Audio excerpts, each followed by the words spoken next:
rigoler, mais on peut vraiment mourir de rire.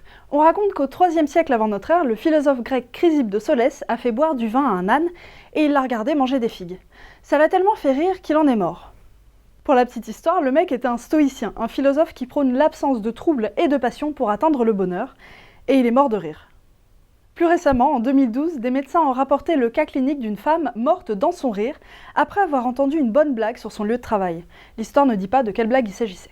Mais il s'avère que la rigolade n'était pas vraiment la cause première du décès. La femme en question souffrait de graves problèmes cardiaques causés par son traitement contre la schizophrénie. En gros, sa dernière poilade a été l'étincelle qui a déclenché l'incendie, mais le terrain était déjà bien miné à la base. C'est un arrêt cardio-respiratoire qui l'a finalement emporté. Quoi qu'il en soit, les morts par rigolade sont hyper rares, il n'y en a pratiquement aucune trace dans la littérature scientifique. Par contre, ce qu'on y trouve, ce sont les désagréments que le rire peut entraîner sur le corps humain. Et il y en a un paquet. Syncope, anomalie cardiaque, inhalation de corps étrangers, déclenchement de crise d'asthme. On peut aussi faire ressortir une hernie ou se décrocher la mâchoire. Une bonne tranche de rigolade peut en outre causer une cataplexie, c'est-à-dire une perte soudaine de tonus musculaire, ou provoquer l'incontinence.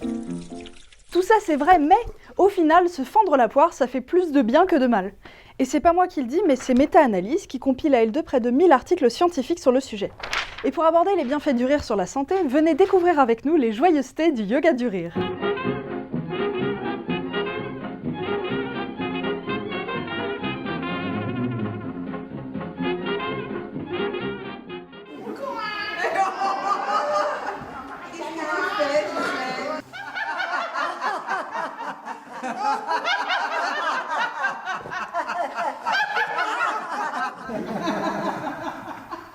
Je me suis intéressée, je me suis formée et j'ai ouvert le club dans la même semaine, en 2010. J'ai fait une formation par l'École internationale du rire et donc c'est Corinne Cosseron qui a ouvert cette école ici en France et tous les animateurs et rigologues sont formés par cette école du rire. Alors maintenant on va se balader un petit peu. Je trouvais que ça me manquait parce qu'on n'a plus beaucoup de prétextes à faire la fête. Et je me suis dit, pourquoi pas faire la fête une fois par semaine. Bon, les points d'ancrage en fait, vraiment pour se rendre compte qu'on a des ailes. Et on lâche. Moi, ça m'a détaché des agressions extérieures. Et puis, ce rire me porte tous les jours en fait.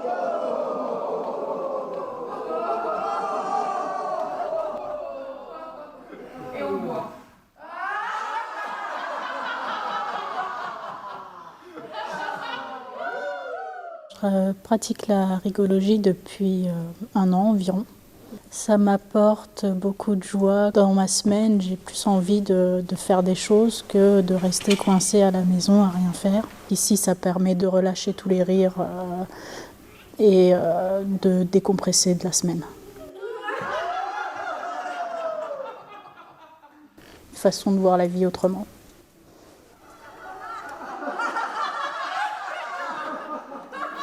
Le rire permet d'avoir une sensation d'ouverture en fait, physiquement déjà, même au niveau du regard. Et donc c'est très bon parce qu'on sécrète des endorphines qui sont quand même l'hormone de la bonne humeur. Stop! Faut que je ramène ma science. Non seulement le rire fait sécréter des hormones de bonheur, mais en plus, il diminue les taux d'hormones de stress dans le sérum sanguin, comme le cortisol et l'épinéphrine. Du coup, on est moins stressé, moins anxieux et moins en colère. Moins dépressif aussi, puisque ça modifie l'activité de la dopamine et de la sérotonine. Le rire lutte aussi contre l'insomnie, les pertes de mémoire et la démence. Et en plus, c'est régime. On peut dépenser près de 2000 calories en un seul jour de grosse marade. Mais les bienfaits du rire ne s'arrêtent pas là. Il permet de mieux supporter la douleur, diminue le risque d'infarctus, améliore la respiration et renforce le système immunitaire en stimulant la synthèse de lymphocytes T.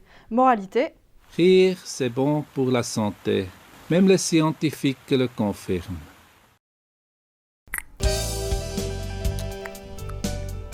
Mais gardons à l'esprit que tout ou partie de ces bienfaits sont peut-être dus à un effet placebo, on ne sait pas vraiment. Sur ce, retournons à notre club du rire où on a demandé quelques astuces pour se bidonner facile. Il y a le rire du téléphone, tout le monde peut le faire à n'importe quel moment de la journée, dans la rue, chez soi. Quand vous êtes en colère ou vous n'êtes pas bien, enfin voilà, qu'il y a un petit stress, vous prenez votre téléphone dans le métro, moi je l'ai fait dans le métro, et vous faites comme s'il y avait quelqu'un qui vous appelait, qui vous raconte une histoire drôle. Et là, vous voyez, à n'en plus finir. Donc voilà, ça, vous pouvez le faire même si vous êtes entouré de personnes qui vous interrogent du regard en train de se demander. Ils ne savent pas que vous n'avez personne au téléphone. Et en même temps, vous pouvez ou leur donner un sourire, ou voilà, qui fait qu'ils vont aussi être un petit peu contaminés.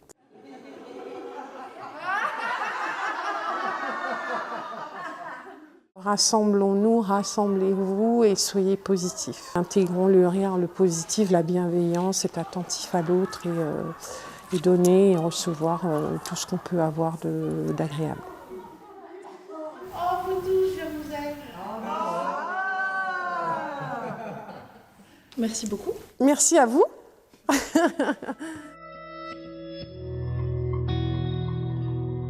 Et si on suivait les conseils de l'astronome André Braic? Rions pour éloigner la morosité ambiante et faire triompher l'homo rigolus. Parce que je le vaux bien. Je fais la vaisselle, je fais la vaisselle.